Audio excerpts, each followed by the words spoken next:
Well, it's hard for most of us to imagine what it must be like to be Brett Kavanaugh right now, but David Sorensen has some idea.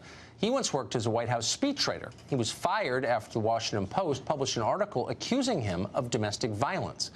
Without a conviction or solid evidence and without much time to respond to the charges, he lost his job and his reputation was destroyed.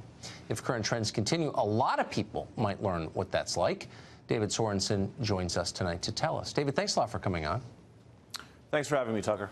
So I'll just say up front, I mean, I know nothing about your marriage or the details even of this case. All I know is that you did not have a chance to respond. There didn't seem to be concrete evidence these charges were true. They were made by someone who had, I think, motive to make them.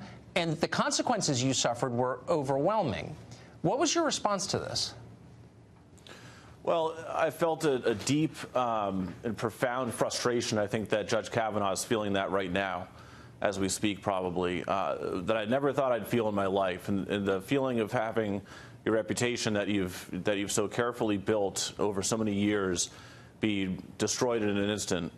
And furthermore, for millions of people to believe these baseless accusations simply because they fit a political narrative is incredibly frustrating. And I couldn't imagine how difficult it must be, actually, well, I could, for Judge Kavanaugh in the situation he's in right now. It's terrible.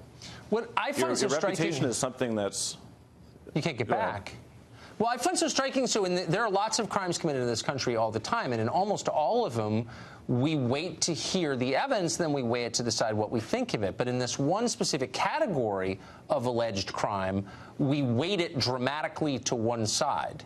So did you feel like you had the onus of proving that you weren't a domestic abuser? Did you feel like people just automatically believed your ex-wife? Yes, absolutely. Even though there was no evidence whatsoever, it was simply a baseless allegation. It contradicts everything we've learned throughout our lives about justice, about fairness. It contradicts the legal system that we've built up carefully over centuries to create a fair forum for getting to the bottom of the truth. And it's really scary how the left is waging a war on the basic building blocks of our civilization when it comes to priorities like truth, fairness, merit, reason. These are things that are thrown right out the window at the expense of their pursuit of political power. Yeah, and it's also equally shameful to see the media just participate in it so egregiously when they used to be considered, or ideally they were considered to be sort of an arbiter of truth or an institution in our society that was designed to uncover the truth, and now they're participating in these reprehensible smear jobs. Yeah, well, they're a herd of craven dumb people. It's just such a sad and ominous trend for those of us who have sons. It is terrible, and it is. Your reputation is something that's gained by the raindrop and lost by the bucketful. And Judge Kavanaugh is learning that the hard way, and I hope that we're calling him Justice Kavanaugh despite it all very soon. David Sorensen, thank you very much for that. I appreciate it.